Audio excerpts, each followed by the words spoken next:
Hello, my old friend. HBO a annoncé un nouveau préquel de Game of Thrones, centré sur la conquête d'Aegon, et plusieurs actrices et acteurs seraient parfaits pour compléter le casting principal. Et n'hésite pas à commenter si tu apprécies la vidéo. Merci.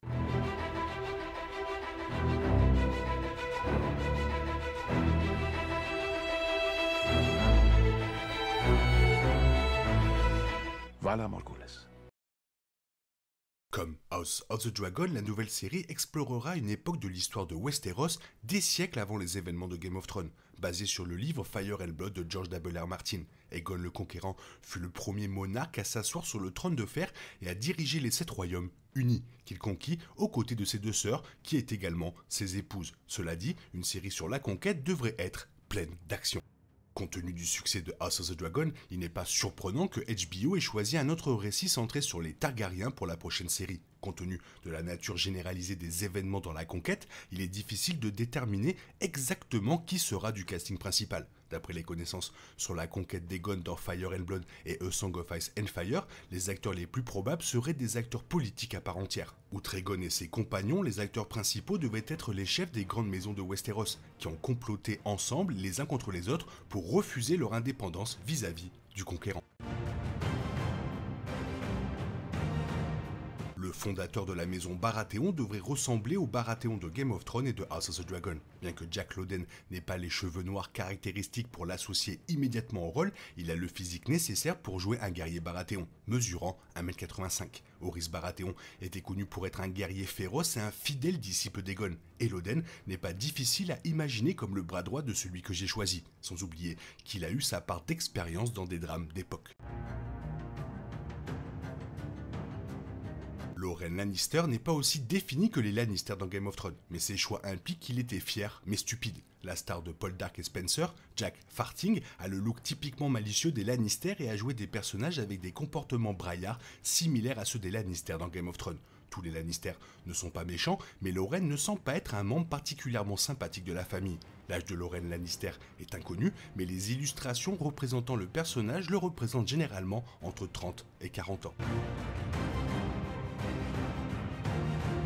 Arryn Ohar, appelé dans Game of Thrones Arryn le Noir, fut le dernier roi des îles et des rivières à régner depuis Harrenhal. Au moment de la conquête d'Aegon, Arryn était un homme plus âgé connu pour des années de cruauté et de mal au cours de son règne. L'acteur Timothy Spall, qui a joué Peter Pettigrew dans les films Harry Potter, est un acteur fantastique qui serait convaincant dans un petit rôle du détestable Arryn. Ce serait un personnage très différent du lâche et ressemblant à un rat, Peter Pettigrew, bien que tout aussi détestable.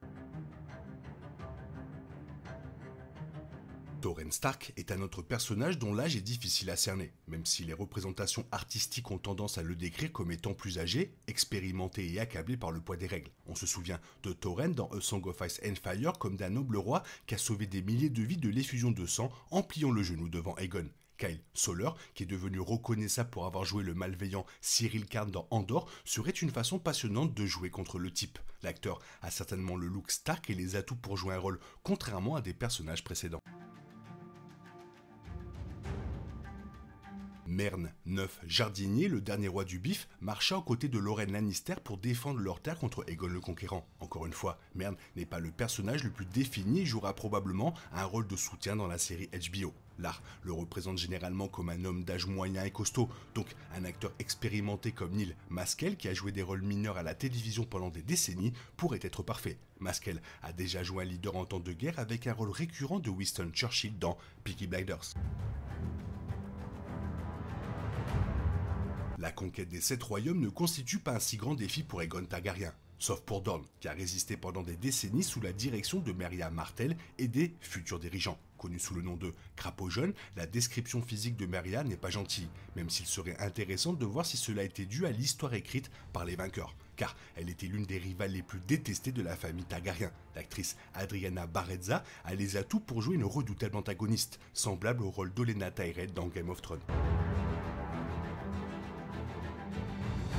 Argilac Durandon, le dernier roi de l'orage, qui sera l'un des principaux antagonistes de la série, est décrit comme un roi guerrier ayant dépassé son apogée. Il est difficile d'imaginer une meilleure description que Richard Hermitage, qui a joué le roi guerrier taurin dans la trilogie Le Hobbit. Contrairement à son rôle de nain, Hermitage mesure 1m87 et aura le physique nécessaire pour devenir un dirigeant menaçant des Terres de l'Orage. Après tout, Game of Thrones a prouvé le mérite de recruter des acteurs ayant déjà joué des rôles dans des drames fantastiques et médiévaux, avec des stars comme Sean Bean et Carice Van Houten. À ne pas confondre avec Rhaenys de House of the Dragon, Rhaenys est la sœur cadette d'Aegon le Conquérant. Entre les deux épouses sœurs, Rhaenys est connue pour être gentille et enjouée, même si elle a toujours son rôle dans la conquête en conquérant des châteaux et des terres pour son frère. Rhaenys et son dragon entretenaient également une relation puissante, car elle avait une envie de voyager et adorait monter. Anya Taylor-Joy est une star extrêmement populaire dans les années 2020, ce qui pourrait profiter à un personnage avec autant de potentiel pour devenir emblématique comme Daenerys et Rhaenyra dans les séries précédentes.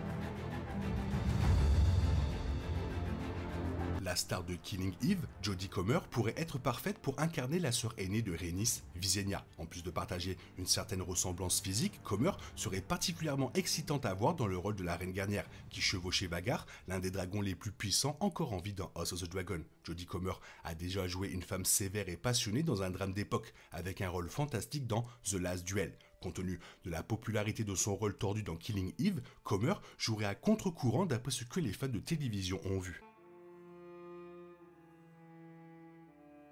Des stars de cinéma comme Henry Cavill et Charlie Hunnam ont été nommés à plusieurs reprises comme acteurs pouvant jouer Aegon le Conquérant. Mais à ce stade, tous deux sont trop vieux pour passer pour des jeunes de 25 ans. Callum Turner a peut-être 33 ans, mais son apparence juvénile pourrait donner l'impression qu'il a 8 ans de moins. Physiquement, Turner correspond parfaitement à l'apparence grande et affirmée du célèbre roi Targaryen, et il a certainement les talents d'acteur pour jouer le personnage. Plus récemment, on peut le voir dans Master of the Air, où il incarne un leader charismatique en temps de guerre. Voilà, maintenant la question est de savoir, toi, quel est ton casting pour la nouvelle série HBO? Fais-le moi savoir dans la zone commentaire. Sinon, il est temps pour toi de reprendre le cours normal de ta vie. On se retrouve bientôt pour une nouvelle vidéo. Bisous bisous, bye bye.